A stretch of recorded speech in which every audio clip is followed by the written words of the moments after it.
2019년 추수감사절입니다. 다 아시겠지만 기독교는 감사의 종교입니다. 감사로부터 시작하죠. 만약 내 삶에 지금 감사가 없다, 그냥 무덤덤해. 아이고 목사님 뭐 감사절이라니까 감사절인데 그냥 무덤덤합니다. 뭔가가 지금 잘못되어 있습니다. 고장이 난 거예요. 교계 신문을 보다가 어떤 목사님이 이렇게 감사를 하셔서요, 전무한 저에게 전부를 주신 하나님 감사합니다. 전무, 아무것도 없는, 그야말로 전체가 무예요. 전부가 무인데 전무인 저에게 전부이신 하나님이 계셔서 전부를 주셔서 감사해요. 마음에 탁 꽂혔어요. 탁 꽂혔어요. 기독교 신앙은 감사 신앙입니다. 출발부터가 그렇습니다.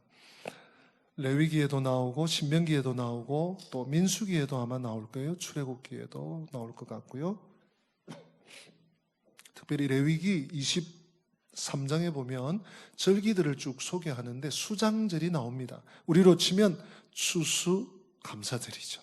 이스라엘 백성들의 추수감사주일절은 일주일이에요. 일주일. 미국, 영국, 기독교 나라는요, 땡스기빙 홀리데이가 일주일 열흘 이렇게 갑니다. 성경적인 전통을 아마 받은 것 같아요.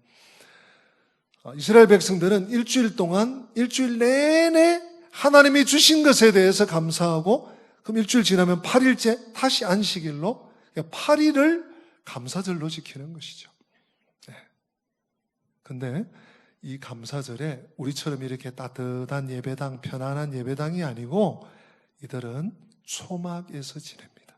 그래서 이스라엘 백성들의 추수감사는 초막절입니다. 이름하여 초막절입니다. 왜 하나님께서 초막에, 오늘날로 말하면 텐트에 있게 하셨는가? 이유가 있습니다.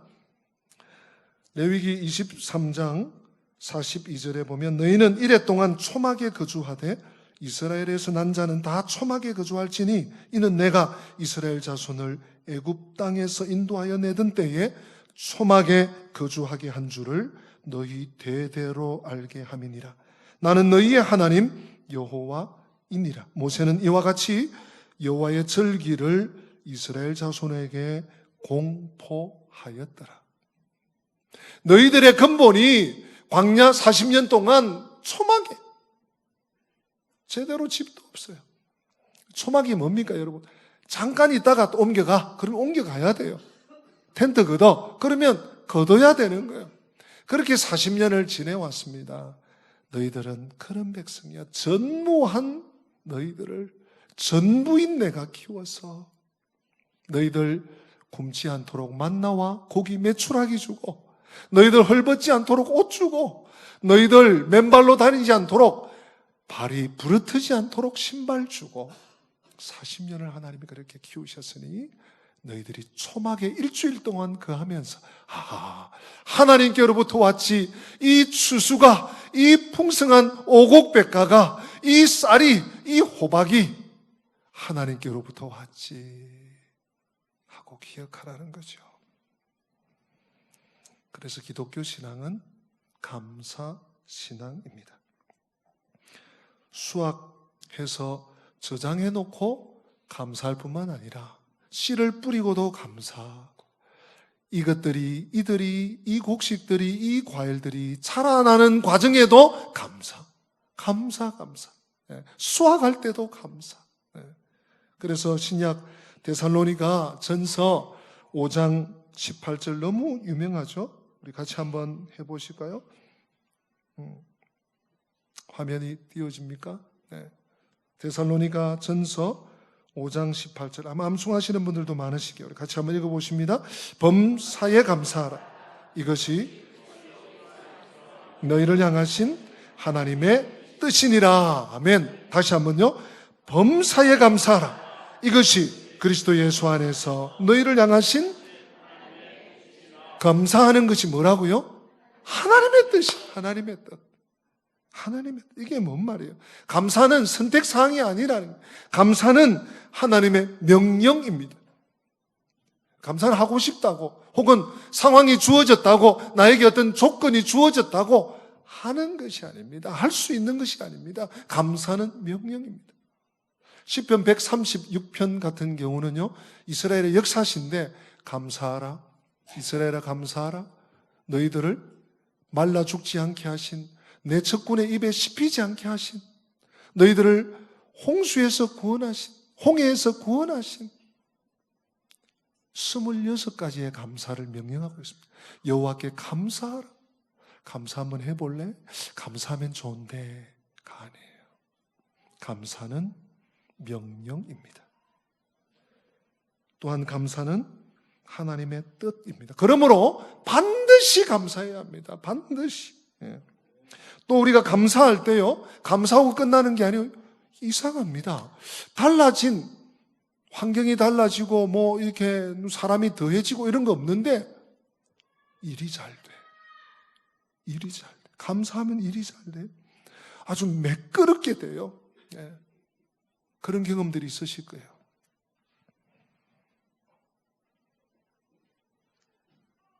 사랑하는 성도 여러분, 일이 잘 되기 때문에 감사가 아니고요. 감사할 거리가 있어서 감사가 아니고요.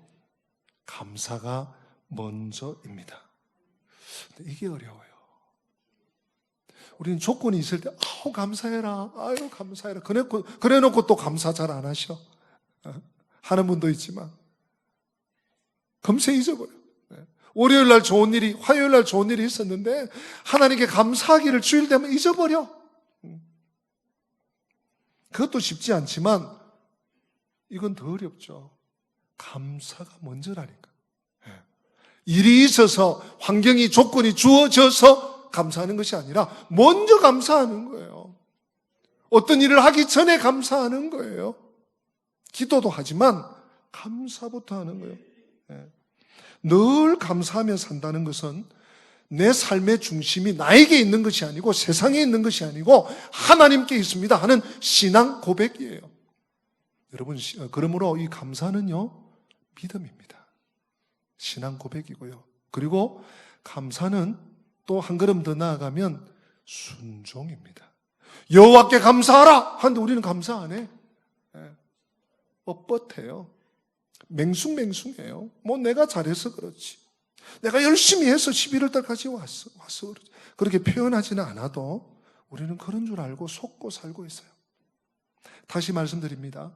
감사가 먼저입니다. 믿음에 감사죠. 순종에 감사죠. 여러분 그거 아십니까? 감사하면 하나님과의 관계가 부드러워져요. 좋아져요. 사람과 사람도 그렇지 않습니까? 아우, 감사하고 이러면 내가 조그만 거 했는데 감사하고, 아이고, 내가 다음에 좀 더 잘해줘야 되겠다. 아우, 이런 걸 이렇게 기억하고, 그렇게 감사하는, 사람 관계도 부드러워져. 하나님과 우리 관계도요, 감사할 때 부드러워지고, 따뜻해지고, 다이나믹해지고, 왜 그렇습니까? 하나님이 기뻐하시거든요. 하나님이 기뻐하시면 우리도 행복해지는 것입니다. 그래서 시편 50편 23절에 잘 아시는 대로 감사로 제사를 드리는 자가 나를 영화롭게 하나니 그의 행위를 옳게 하는 자에게 내가 하나님의 구원을 보이리라 그랬잖아요. 네. 감사로 제사 드린 자가 하나님을 영화롭게 기쁘시게 하는, 참 감사드리면 하나님 기뻐하시는데요. 또 감사하면 내가 행복해져. 감사하니까요, 병도 이길 수 있는 거예요. 고난도 이길 수 있는 거예요. 일도 잘할 수 있는 감사함. 에휴, 맨날 이 일하고 월요일부터 토요일까지 죽자 사자 잔업하고 뭐 이게 늦게까지 이게 아니에요. 나한테 이렇게 일거리를 주시니, 일할 수 있는 건강을 주시니, 일터를 주시니, 좋은 사장님 만나게 해주시니, 사업을 하면서도 이렇게 업체들 연결되고 감사. 감사가 없으면요, 그냥 맹수. 네, 알았어요. 가요. 감사하면요, 그래서 일이 잘 되는 거예요. 네. 사람들도 느끼는 거예요. 감사하면요, 다른 무엇보다도 내가 행복해져요. 감사하면 형통하게 됩니다. 반대로 불평하면 자꾸 차단이 돼요. 네. 관계가 차단이 되고요. 네. 만남이 차단이 되고요. 불평하면 잘 되던 것도 스톱. 안 돼. 네. 여러분, 감사하시렵니까? 불평하시렵니까? 목사님 물어보시나 마시나? 근데 문제가 있어요. 감사해야 되는 거 알아요. 감사가 얼마나 소중한지 압니다. 오늘 또 이런 말씀을 들으니까 감사해야지, 이런 열정이 생겨요. 그런데 사실 그게 쉽지 않습니다. 감사가 잘 안 됩니다. 감사가 어렵습니다. 쉬우면 다 감사하게 해요. 여러분, 지난 한 주간, 지난 주일 우리 감사의 말씀 나누었습니다. 감사하는 삶이 지혜로운 삶이다. 그런 말씀 받고 한 주간 여러분 얼마나 감사하셨어요? 스스로 한번 자문자답해 보세요. 감사가 쉽던가요? 딱 상황에, 딱 어려운 상황에, 전혀 예측하지 못한 상황에 누가 무슨 말을 하면 거기 딱 꽂혀가, 에이, 하루 종일 그냥 기분 나빠. 그러다가 그냥 하루가 가고, 이틀이 가고, 한맞이 가고, 3일이 가고, 일주가 가고. 감사가 쉽지 않습니다. 그래서 불평이 많은 것이죠. 우리 사는 이 세상 불평이 많습니다. 원망이 많습니다. 불평, 원망 하다 안 하니까 됩니까? 법적으로 해결해요. 얼마나 복잡합니까? 얼마나 얽히고 설킨 게 많습니까? 오늘 제가 그러면 어떻게 감사할 수 있나? 제가 아니고요. 오늘 성경이 감사해야 되는데, 감사가 생명인데, 감사는 하나님 명령이고, 감사가 믿음이고, 감사가 순종인데, 감사하면 형통한데, 감사가 잘 안 돼. 성경은 감사의 길을 열어주고 있습니다. 어떻게 감사하며 살 수 있는가? 자, 결론부터 말씀드립니다. 감사 생활을 방해하는 요인을 제거하면 됩니다. 감사를 딱 틀어막고 있어요. 요한복음 11장이죠, 아마 11장. 나사로가 죽었습니다. 병든 나사로가 앓다 죽었습니다. 예수님께서 죽은 나사로를 살리러 가십니다. 그런데 여러분, 그 장면을 한번 상상해 보시라고요. 참 이상한 장면이 하나 나옵니다. 그 누이들에게, 야, 돌을 굴려내라, 돌을 치워라. 아니, 예수님은 원격 조정도 할 수 있는 분이에요. 돌을 치우래요. 아니, 선생님, 죽은 지 나흘이나 됩니다. 이 중동 지방에 썩은 내가 퍽퍽 납니다. 내가 믿으면 하나님의 역사를 보리라. 돌을 치워라.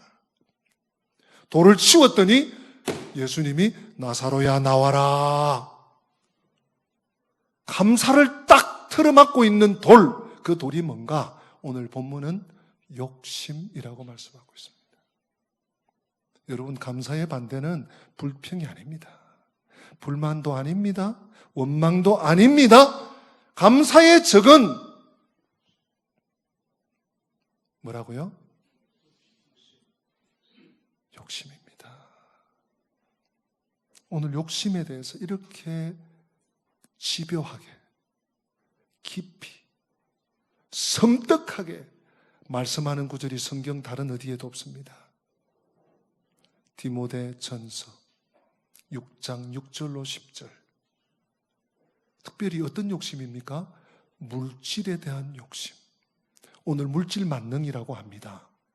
사람 관계도 이 물질로 형성이 되고, 사람의 됨됨이도 물질로 평가되는 이런 시대를 살고 있습니다, 우리가. 그러니 바울 사도가 이 편지를 썼던 주 1세기 AD 60년 혹은 70년 1900년 훨씬 전보다 훨씬 더 치열한 삶을 우리가 살 수밖에 없는 것입니다. 왜요? 물질이 신이야. 만몬이 신이야. 물질에 대한 욕심이 감사를 딱 틀어막고 있는 거예요.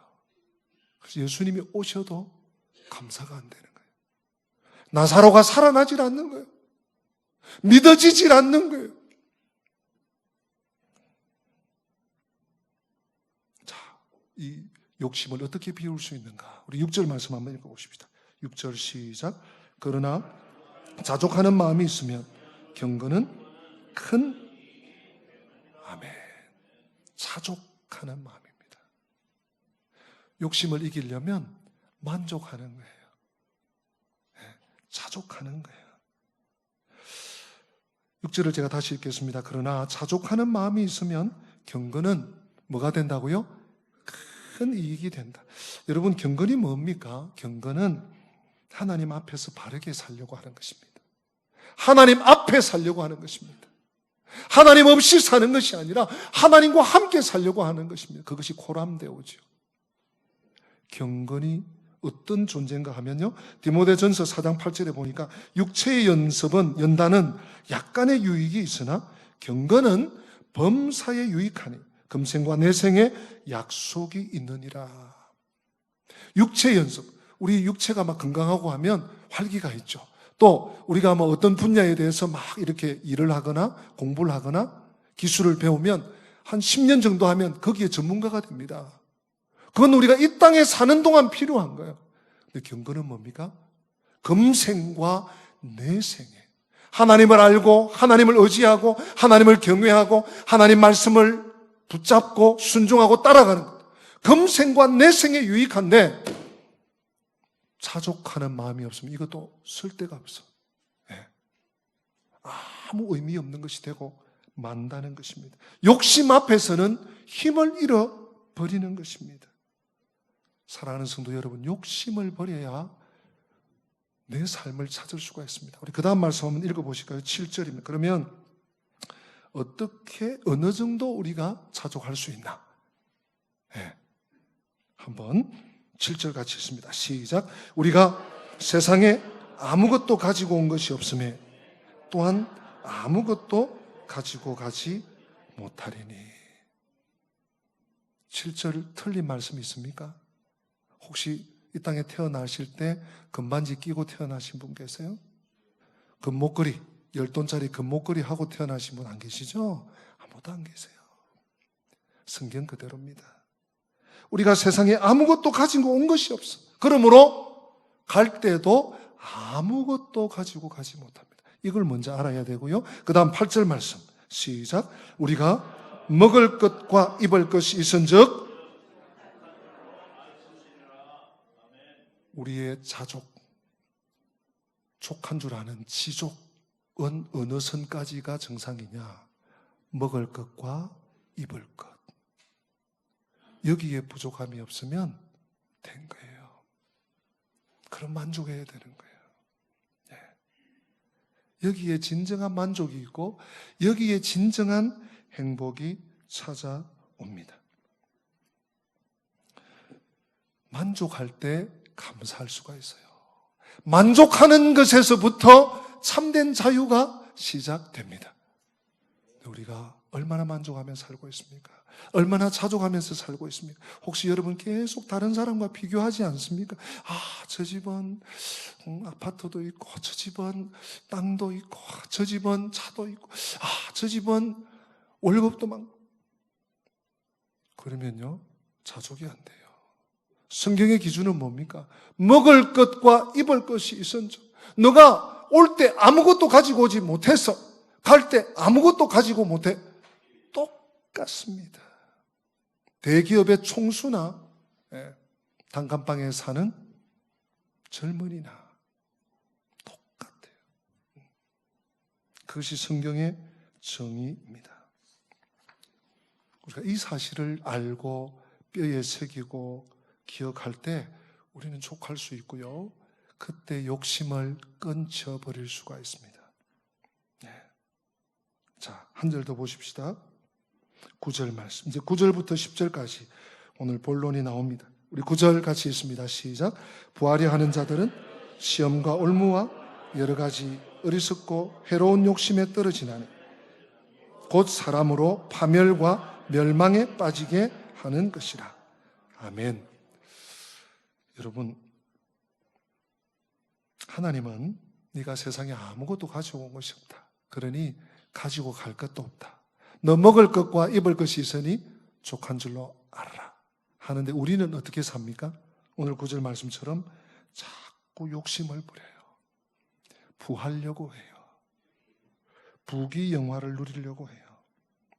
또 10절에 보시면 돈을 사랑하려고 합니다. 똑같은 말이죠. 네. 부하려고 하는 것, 돈을 사랑하는 것. 이 두 가지가 동일하게 욕심입니다.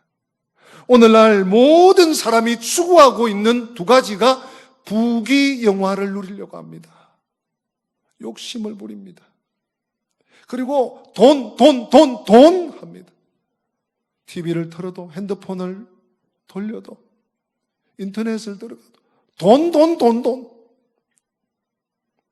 온통 돈 욕심입니다. 그런데 여러분 놀랍지 않습니까? 이 욕심의 끝이 뭐라고 오늘 성경이 정의하고 있습니까? 저는 성경에서 이렇게 독한 말씀을 한 자리에 이렇게 모아놓은 경우를 드물게 봅니다. 9절 끝에 보세요. 부하려 하는 자들은 시험과 올무와 여러 가지 어리석고 해로운 욕심에 떨어져. 그렇게 어떻게 됩니까? 그래서 곧 사람으로 파멸과 멸망에 빠지게 해요. 재물에 대한 욕심, 부하려고 하는 욕심, 이것이 사람을 폐륜아로 만듭니다. 10절은 또 어떻습니까? 돈을 사랑하려고 하니까 일만악의 뿌리가 여기서 나와서 어떻게 합니까? 이것을 탐내는 자들은 미혹을 받아 믿음에서도 떠나게 돼. 믿음에서 떠나. 그걸로 끝이 아닙니다. 많은 근심으로 차기를 찔러요.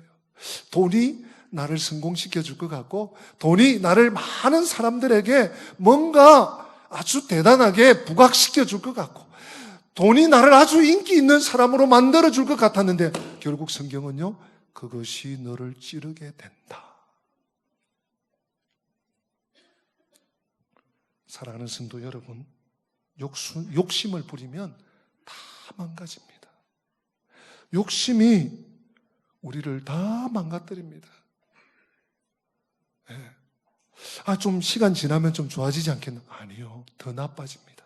욕심을 떨쳐버리지 못하면 시간이 가면 갈수록 아이고 내년쯤 좋아지겠지, 괜찮아지겠지, 한 5년만 참아보자. 아니요, 욕심이 나에게 가득 차 있으면 계속 불행해집니다. 나락으로 떨어집니다. 결코 좋아지지 않습니다. 오늘 9절 10절 말씀이 그것 아닙니까? 이렇게 되는데 결국 너를 찌르게 된다. 이렇게 되는데 결국 네가 파멸과 멸망에 빠지게 된다. 결코 좋아지지 않습니다. 감사의 반대는 욕심입니다. 감사를 가로막는 가장 큰 적은 욕심입니다. 이것을 내려놔야지 우리는 정상적인 인생을 살아갈 수 있습니다. 반대로 거룩한 욕심은 너무너무 아름다운 거예요. 거룩한 욕심은 비전입니다. 거룩한 욕심은 사람을 한없이 행복하게 해줍니다. 하나님을 향한 욕심, 진리를 향한 욕심, 영혼 구원을 위한 욕심.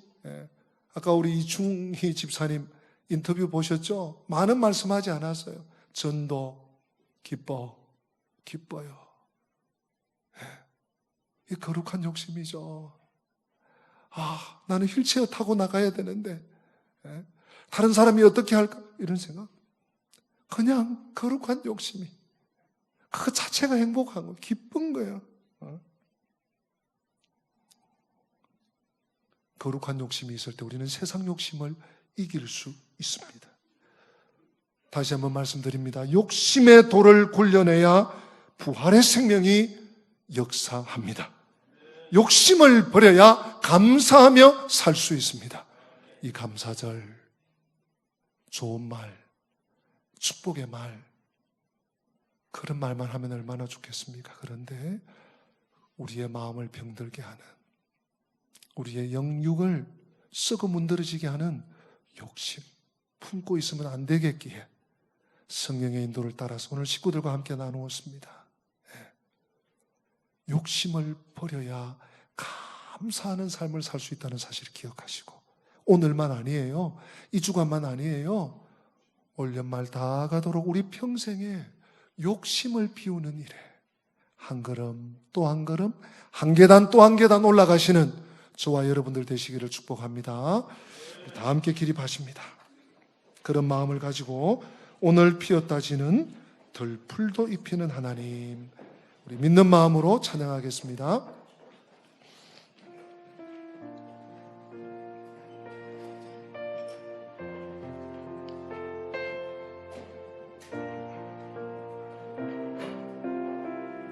오늘 피었다 지는, 오늘 피었다 지는 들풀도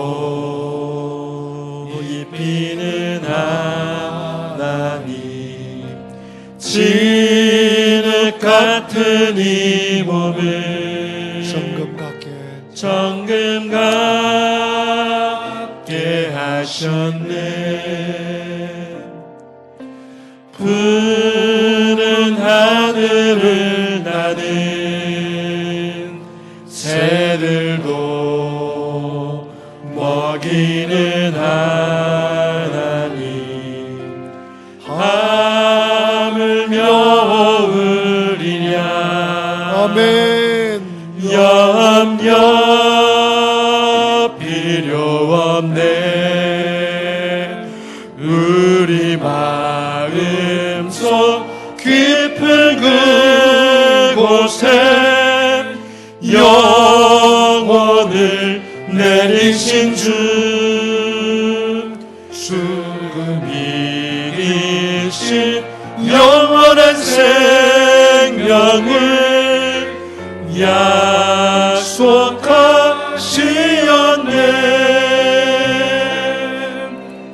오늘 피었다 지는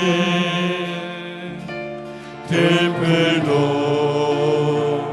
입히는 하나님, 진흙 같은 이 몸을 정금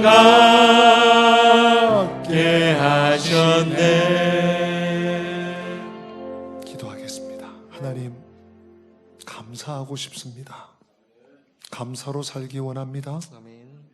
감사가 명령임을 다시 가슴에 새깁니다. 마음에 새깁니다. 감사할 때 모든 것이 형통하고, 감사할 때 하나님이 기뻐하시고, 감사할 때 하나님과 좋은 관계에 들어간다고 오늘 말씀을 받았습니다. 하나님 감사하고 싶습니다. 평생에 감사하기 원합니다. 그런데 욕심이 나를 주장하고 있습니다. 특별히 이 세상의 재물에 대한, 물질에 대한 욕심이 나를 짓누르고 있습니다. 주여 용서하여 주시옵시고, 오늘 디모데전서 6장 6절로 10절 말씀이 다시 내 마음판에 신비에 새겨져서 욕심을 떨쳐버리는 은혜가 있게 하여 주시옵소서. 그래서 감사가 충만한 삶을 살게 하여 주시옵소서. 이웃들에게 흘려주는 삶을 살게 하여 주옵소서. 내 믿음이 회복되는 은혜가 감사로부터, 욕심을 비움으로부터 시작되게 하여 주시옵소서. 주 예수 그리스도의 은혜와 하나님 우리 아버지의 변함없는 사랑과 성령님의 교통하심이 욕심을 버려야 감사의 삶을 살 수 있음을 마음에 새기고 하나님의 집을 떠나는 주의 백성들에게 지금부터 영원토록 함께 계실지어다. 아멘. 아멘.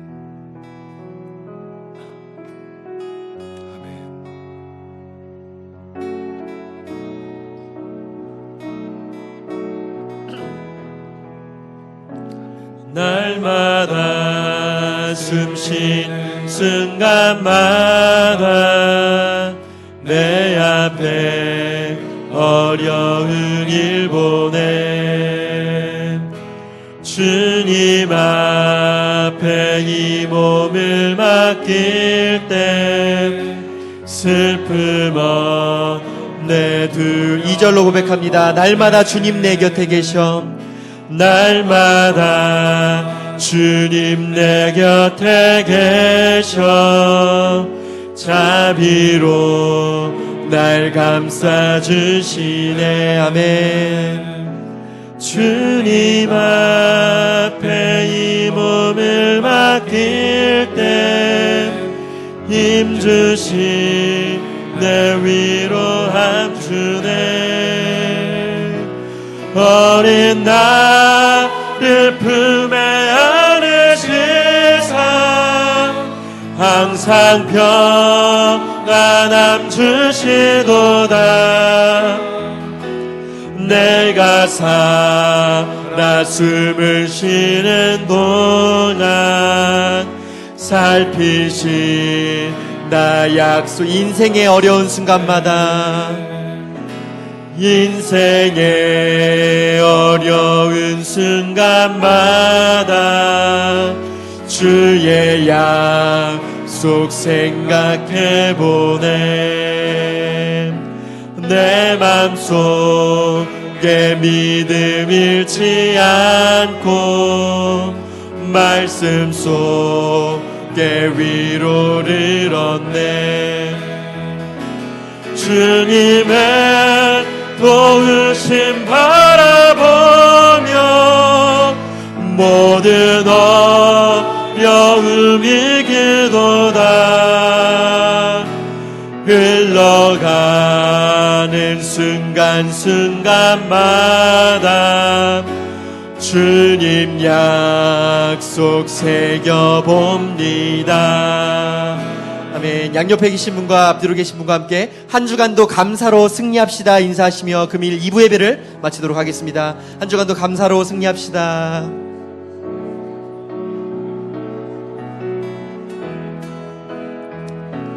날마다 숨쉬는 순간